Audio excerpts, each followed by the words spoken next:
Okay, welcome to Hear the Tree Fall. Just call me Noon. We're going to start off with a disclaimer of this is not medical advice. This is not legal advice. I'm not a lawyer. I'm not a doctor. I don't give that out anyway. This is just purely for entertainment purposes only. And if you're in common law, you will understand why. So literally at the bottom of the screen where you're watching this, if you're watching on some playback, so that's not for the guys who are live here at the moment, you'll see a subscribe button. I would suggest that you click on the subscribe to get notified of any other videos that come up. As for the like button, we really don't care. That's entirely up to you, but we really don't need you to click the like button. We don't, we're not into that. So if this resonates with you, fantastic. If it doesn't, that's great too. That's fine. Because you go away and you'll think about things and you might find a totally different path. So that's brilliant. So I'm not here, and none of us are here from Hear the Tree Fall to tell you what to think, how to think, why you're thinking the way that you are. It can be many different things, but we're basically not authoritarian. What we try and do is we try and open up those communication lines between each other. So we call it singing to one another. And that's where we're actually talking and we're listening as well. So we actually hear one another. That's one of the reasons why it's called Hear the Tree Fall. So we're not here to tell you what to do or how to do something. What we can do is give you suggestions and invite you to try different things for you, which is really interesting. So sauntering in the unseen world is something that I've done since I was as far back as I can remember. It's not something that was new to me, but I had to kind of retro engineer it when I had to explain what I was doing. So we'll go over the 6 questionable when first. So that's where the where, what, why, when, who, and how. So we'll start off with what is the unseen world? Well, it's really difficult to describe and it's difficult to explain. It's one of those things that you have to feel. And when you feel it, you just know it. You don't know how you know it, you just know it. And it's a space between spaces. That's the closest I can get to describing how it feels. It's when you go into yourself and all of a sudden you're in that sacred space that you've created for yourself. You're calm, your breathing is right. Everything just seems to flow. And then all of a sudden there's a space in between. And that space in between is where you go into, and that's where you can do lots of different things. So really, really easy, she says. So who can step into the unseen world? Well, that's basically anyone. So when people are looking at the duality of things and the polarity that's on at the moment, so you have what we term as good people and bad people. The bad people aren't necessarily bad. It's just that they're going through things at the moment. Now, that sounds really sort of hippy dippy and love and light and all that sort of thing, which is not a bad way to be, but they can use the unseen world just as much as you can. And they're actually using the unseen world far more than you are. So anybody can do it. It's just that what's happened is you've had it taken away from you. Nobody's actually taking you down that road to say, this is the unseen world, and this is how it works. And this is what you do and, how you can use it and how you can utilize it for the benefit of all. We don't do anything in the unseen world from our perspective that is harmful. We do things, we know there are always going to be good and bad consequences, but we do things from the benefit of all. Okay, so that's the basis that we do it from. So why is the unseen world there? Now, that was quite a big question. It's a really, really good question. We simply don't know. What we do know is that we are multidimensional beings. And in being multidimensional beings, we can travel anywhere we want to. We just haven't had the opportunity to do it in this lifetime in this form. But there are people who can do it, like myself. And there are other people who are starting to learn that and Hear the Tree Fall, that they can do it too. So it's a really, really big question as to why it's there. But if you think about it this way, whenever I try to describe the unseen versus the seen world, you live in the seen world, the things that you can see that are around you. And that's probably about 1 to 2% of everything that's there. That's a tiny, tiny amount that you can actually see. So when you step into the unseen world, that's the other 98 to 99% of what's there. Now, it's not things, it's not necessarily materialistic, but they are there. And it's the feeling of the presence of something being there. Now, I refer quite often to the here and the elsewhere. So I'm here, I'm sat in my cabin recording this with all these lovely people around me, and I can see my house, I can see my garden, but I can't see the road in front of the house. So that's the elsewhere. I don't know what's going on that road. Similarly, I don't know what's going on the high street in my town. That's the elsewhere. The elsewhere is also what's behind me. Now I happen to have a camera up so I can see what's here, but what I can't see physically is what's behind that. But if you ever had it where somebody walks up behind you and you just know that they're there, you just sense that they're there. So although they're in the elsewhere, they come into the here because you sense them. And this is what you're going to do, is try and sense things.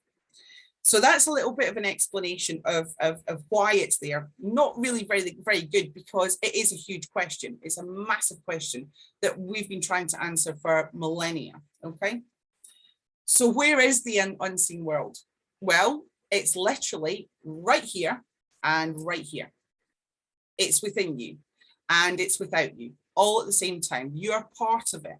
So if anybody sits there and goes, oh, that's just not for me, I'm not part of that at all, you know, that sort of like way of thinking, you're going to fall foul of it. And that's because you haven't opened yourself to it. And you'll find that there are things that affect you, and people will be doing things to you without you realizing they're doing things to you. And they use the unseen world to do that. It's not that the unseen world is a good or a bad place. It's simply that it is. How it's used with the intent that it's used, that's what can make it as good or bad effects. Okay, so I hope you get that. So it's really kind of, whenever I say it's right here, it's actually also that thing of, when you close your eyes, you'll all have had images all of a sudden pop up in you know, behind your eyes. So you close your eyes and all of a sudden you get an image of a kettle or a color or a starburst or flowing water or a number of different things. There can be millions of different things. The key to it is translation. You have to start to translate it because you're seeing it for a reason and you don't know what that reason is. So you become a bit like a detective of working that out, and you have to form your own language. It's your own translation. But you also have to remember that every time that something happens in translation, you lose something. So the wider you can make your what's called your frame of reference, and the more expansive you can make that, the better it is. And don't base your frame of reference just on the seen world, because again, you're going back into that loop where you fall foul of it. Okay. So when can you step into the unseen world? Well, anytime. Anytime you want to, you can step into the unseen world. It takes practice, like most things here. You can do it. I mean, I can do it. The two things that I find really difficult whenever I'm trying to do it, and they're around me, is chainsaws and jackhammers, because they're dissonant sounds and it puts me on edge. My nervous system goes on edge, and then I find it very difficult to link into the unseen world. But I can literally do it anytime I want to. That's not to say that what I'm looking for comes through in the unseen world. It can be something totally different, which is fine. That's okay. There's a reason it's coming through. And you'll find that with quantum entanglement, everything links together with everything else.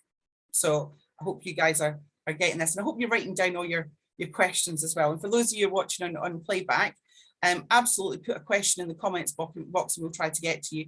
If not, contact us, you know, and we will try and answer it for you. So how does the unseen world work?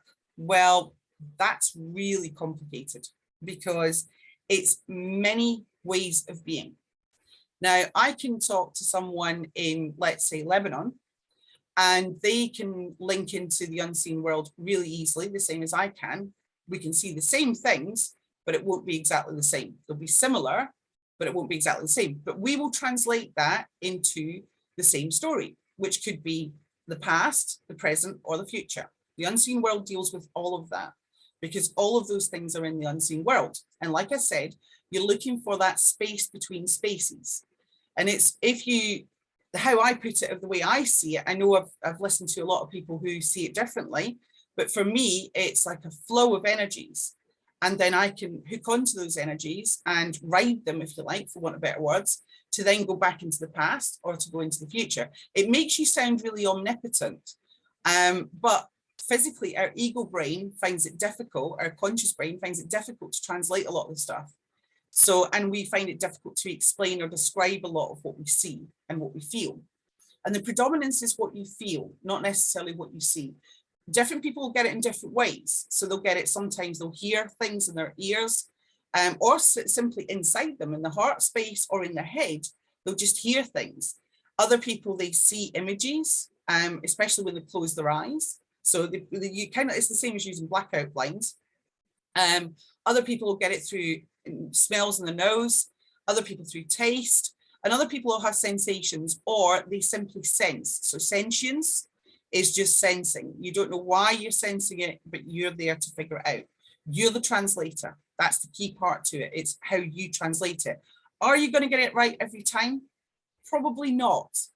But you'll find as time goes on, you go back to things, you go, oh, right, now I see what that means. So you didn't technically get it wrong, but it wasn't the full picture and it wasn't the full story.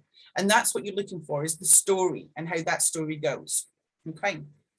So one of the things that we've all discussed, for those of us who can do this, is a key part of it is drop labels.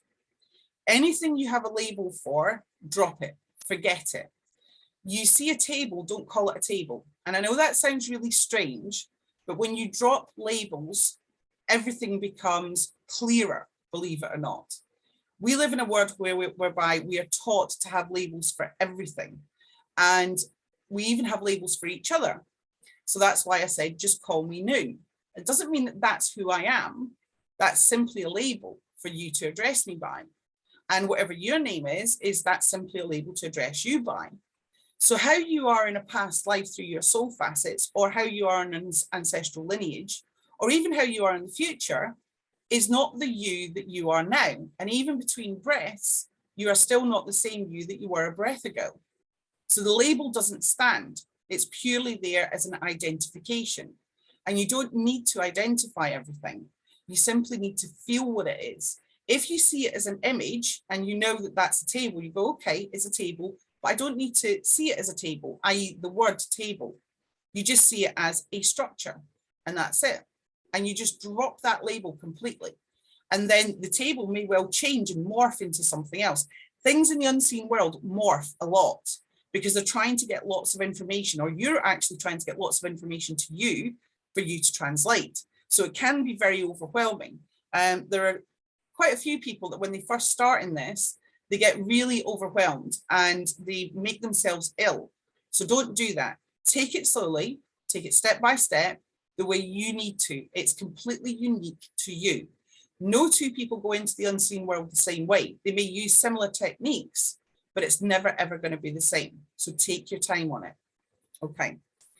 Your frame of reference. Now, I'm pretty lucky because I've got a big frame of reference, but you will also expand. Your frame of reference is basically what you have been through in this lifetime, and some of your parts of your past lifetimes as well, and your ancestral stuff can come through. When you practice at it, your frame of reference will grow and expand. And the reason being is because when you are in those past lives, it's predominantly past lives it comes from. It can be future lives as well. But when you're in them, you naturally then have a different frame of reference. So if we take it as some people are really not keen on talking about this, but it is something that you have to address is, let's say you remember a lifetime whereby you weren't on this earth. How do you have a frame of reference for it? So if you take one of the places that I come from is a place called Era, and Era is in the Pleiades. Now I can sit there and say, well, you're there, it's kind of like swimming through water, but it's not like water. But it kind of is. It's lighter than water, but it's not air. But it doesn't act the same way as water does here. See what I mean about trying to explain it and describe it? So it is difficult. People sometimes take things like magic mushrooms, ayahuasca, and a number of other what are termed as being medicine or drugs with antidotes, and they can have tremendous experiences in the unseen world. But the key thing whenever they come back is that they find it very, very difficult to explain and describe it. There are a number of Brazilian artists who have beautiful paintings of what they see in the unseen world. Some of them actually kind of what you might call make their living from it. And they're fantastic paintings. But they also say what they put down on canvas is only a tiny percentage of what they saw and felt while they were there. Now, it's not that they've actually physically moved, but they've just literally traveled, and they've traveled within themselves to go without themselves. And that's part of what the unseen world is. Like I said, the unseen world is a bit complicated, but let's take it down to being really simple, okay?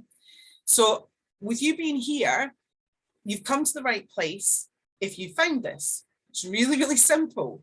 And I don't have to convince you of anything. You take away from it what resonates for you and you leave what doesn't. It's as simple as that. And you may come back to it 2, 10, 15 years later and go, oh, there was this woman who was talking on YouTube and she said, like, oh, that's how that works. And that's fine. That's okay. In fact, that's great because it means that you're constantly practicing with yourself. Okay.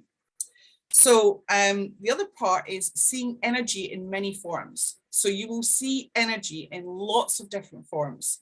Now that can be formations, as in how you see me now on the screen, even in the screen that you're looking at is still a formation. That's all it is. It's a formation of energy. And it's how I choose to project myself. But all of you guys who are here live, and those of you who are watching on the playback, you'll all see me differently. And none of you will see me the way I see me, because it's how we see ourselves. It always comes from us. So I can ask anybody in the live session, okay, how do you see me? And they will give me a totally different way that I just can't see. Okay, now it might be that I've got blinkers on towards it. It might be that I don't want to recognize that. There's a lot of different reasons. But how we actually see different forms of energy is completely unique to us. It's never going to be exactly the same. And there's a reason for that, because when we constrain something, so we do this with it, we strangle it. And that means that we're forcing it. So that's kind of like the round peg into the square hole situation. And you don't want to do that if you can help it. You want to try and make things as open as you possibly can. And the more you open yourself, the less labels you have on things, the wider frame of reference that you get, the more you will actually see and feel and be able to travel in the unseen world, or saunter. Now, the reason why I use sauntering is I used to hike and I used to walk, and I still do travel sometimes. What I found was I was doing it as I get from point A to point B. Oh, look, there's a nice view, and stop and look at the view and then carry on walking. When you saunter, you notice everything around you because you are what's called taking your time. What you're actually doing is keeping your energy, and your energy is then flowing with the energies that are around you, and you're more likely to notice far more. And that's when we start going into synchronicity, but that's going to be a session in the future. So your translation is key. How are you going to translate the unseen world? Well, that's entirely down to you. We can help you with that. There will be a number of different things. There are other people on the internet as well who will give you little clues as to how you can see it. And that's great. That's absolutely fantastic. Whichever way you find it is brilliant for you. What you shouldn't do is tell someone, this is how you do something and there is only one way. As soon as it's only one way, it means it's routine. And that means that it's going to be harmful in some way. It can be helpful for a while, but it will overall be detrimental. Okay. And we don't want to go down that line if we can possibly help it.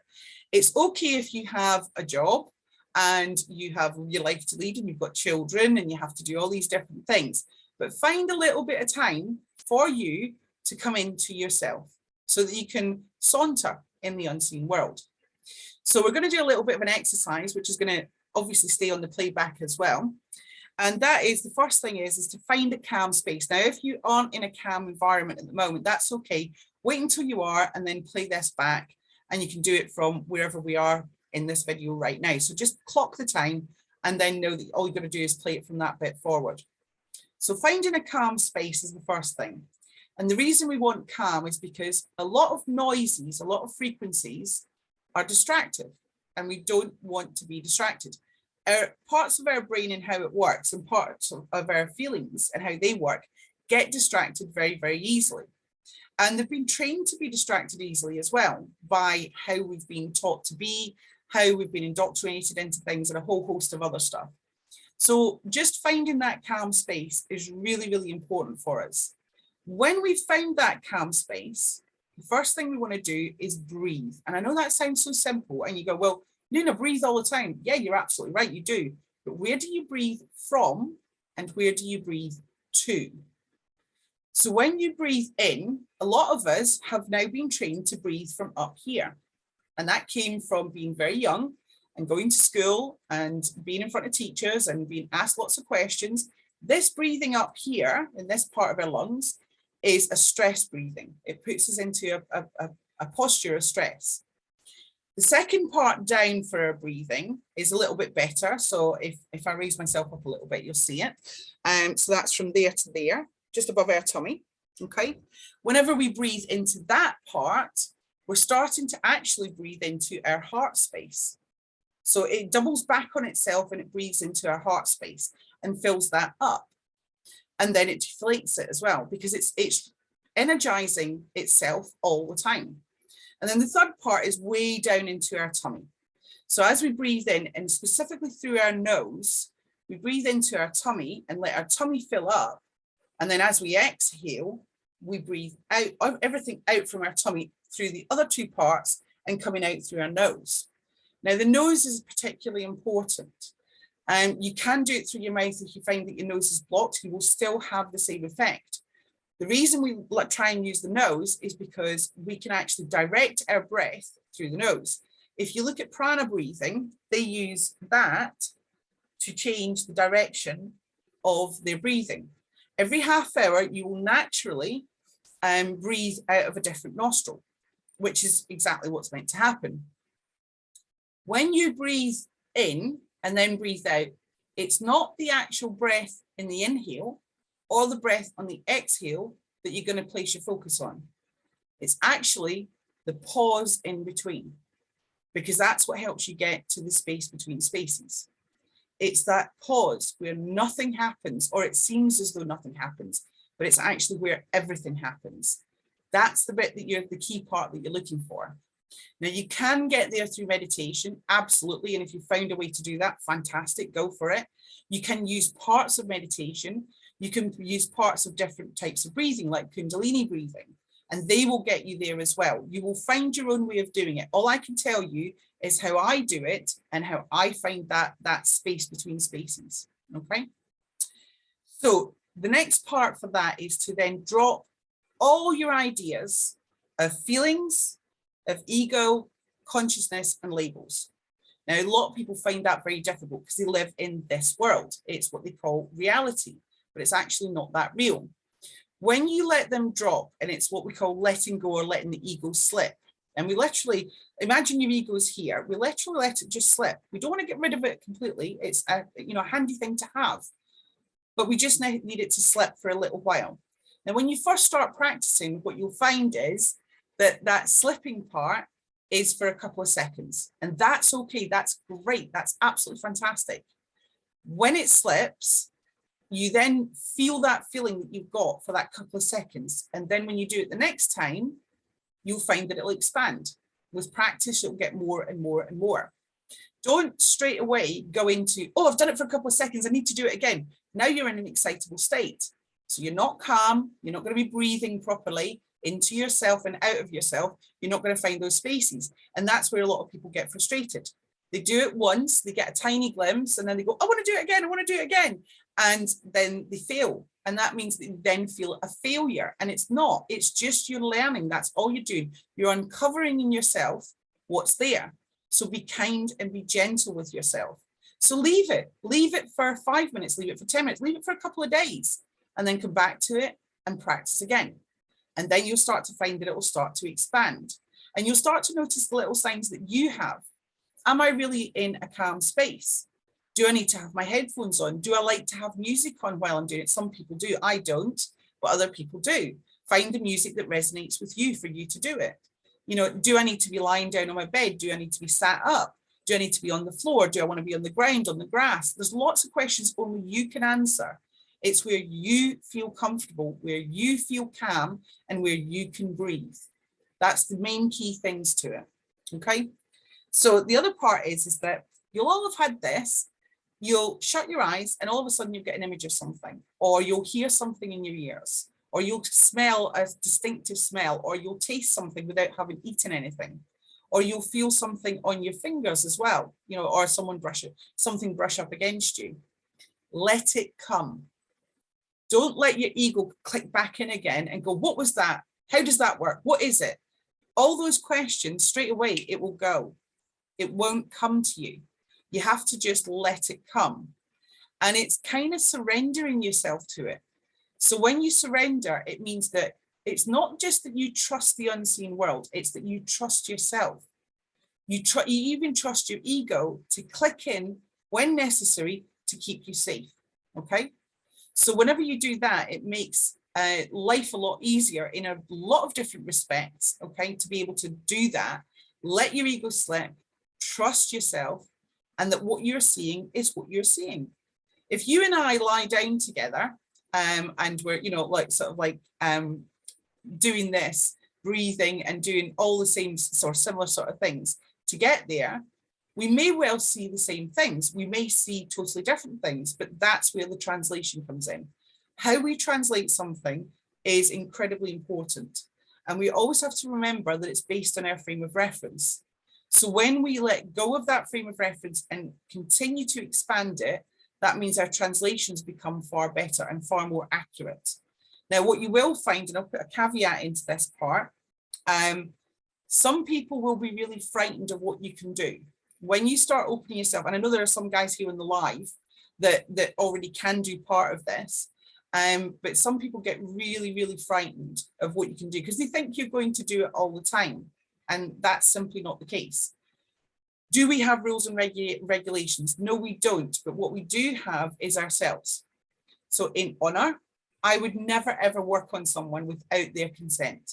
I would never look at their past lives or their present life or their future lives or their ancestral lineage without their consent. I have got to have their consent. Now, that's not to say that they can't have a huge neon beam sign around them saying, this is what's going on, this is what I need help with. Now, their conscious mind doesn't know that that's what they're doing. This is their subconscious and their unconscious that bring it to the fore. And you may well pick up on that. You have to be very, very careful how you approach that person because they may not like you being there. You may be exactly what they need, but you can't force yourself on anybody. That's not the right thing to do. And it's not honorable to do that either. How would you feel if you were trying to figure things out and somebody came along and said, oh, well, you just need to do this and have a look at that? You'd be a bit peed off with them. And I couldn't fault you for being like that. So be careful whenever you're using it. So the first thing is to use it for yourself. If you do see things in others or you're hooking into how their energy flows and where it's taking you on, and it can be a fantastic journey to go on. I love it because it is all these stories. It's massive amounts of stories, you know, in all different ways. And we only ever look at tiny snippets, and everybody always goes for the horrible parts. Well, especially when they look at past lives, they just look at the bad parts. And the reason being is because we brought that forward for us to heal it, which is great. But sometimes we need to take a little bit of time to just go back and look at the good parts as well. And there's loads of good parts, loads of fantastic parts. And the further back you go, the more you're open to that, okay?